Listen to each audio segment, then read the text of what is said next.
Can one be too holy? Let's talk about it in this week's Torahbyte.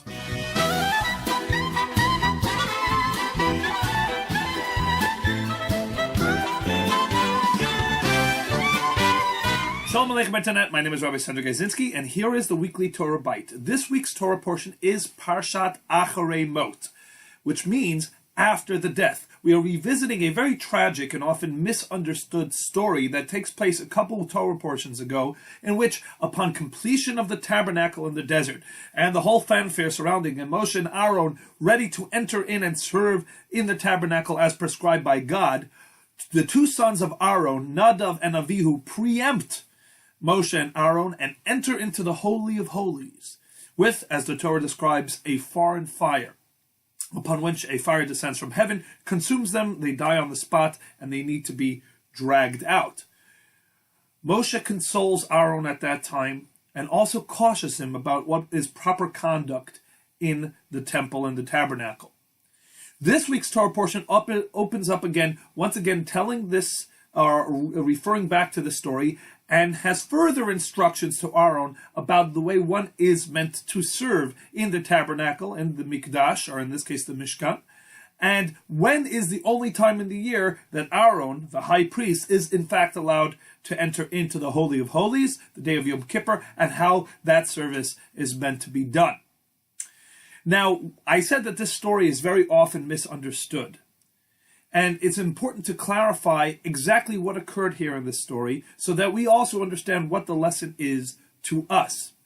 You see, the two sons of Aaron, Nadav and Avihu, as explained by the Talmud, brought down by Rashi, and by the Or HaChaim HaKadosh, one of the great commentators on the Torah, were not two insensitive, callous, belligerent young cusses that decided that they couldn't care less about the holiness of the tabernacle and they just wanted to explore and roam. And as we know from the fact that Moshe cautions Aaron not to go in drunk, many of the commentators explained that these two actually went in drunk, and that was one of the reasons that Moshe had to warn Aaron not to do this, which paints a very negative picture about these two sons. Yet, when we do our proper research and we take a look, we understand a completely different perspective about these two sons. These two sons of Aaron were, in fact, very great men, extremely sensitive to holiness and spirituality and God. And it was because of that they went into the Holy of Holies. They were drawn to the pure divinity on the other side of this curtain, like a moth is drawn to a flame. And when they were told that they can either spend their entire lives living in this mundane world or lose their life in a moment, but for that moment be connected with pure divinity right on the other side of this curtain, then that was a bigger challenge than they can handle, a bigger draw than they were able to resist. And they walked into the Holy of Holies.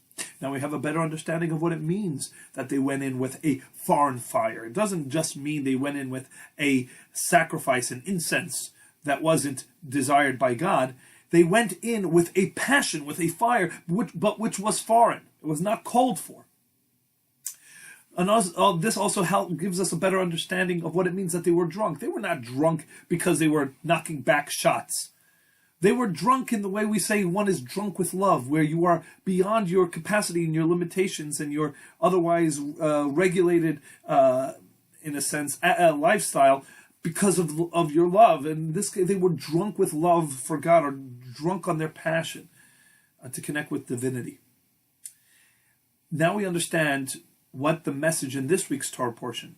It starts off after the two sons of Aaron, the passing of the two sons of Aaron. Moshe warns Aaron in the name of God, Al yavo b'chol eis el hakodesh, do not come at all times to the holy. Which is a very interesting thing to say. Shouldn't one always want to come to the holy place, whatever that might be? And it's just logistically that not always can we. We otherwise have to make a living, we need to put food on the table, we need to live in this world, so we can't be as much as we'd like in the holy place. But here, a mandate from God, do not come at all times to the holy place. The two sons of Aaron, their big mistake was not that they desired holiness so much that they were willing to forfeit their lives. There's nothing wrong with desiring holiness and with that kind of passion and that kind of fervor. The difference is you don't get to make the decision about forfeiting your life in your pursuit of this holiness. Because your life is not yours to decide what to do with. Your life was given to you by God for a reason and for a purpose. And you have a very specific mission in this world. God is entrusting you with the most valuable thing in existence, a life full of potential of change and goodness and progress that you can bring into the world, holiness that you can bring to the world, etc., etc. But that takes you living your life in this world and engaged. And you don't have the right to punch your ticket early. You don't have the right to escape into holiness when in the meantime there's a world around you that needs holiness brought to it. Don't be that selfish, even if the selfishness is a holy selfishness. Don't have a selfish passion, even if that selfish passion is a passion for divinity.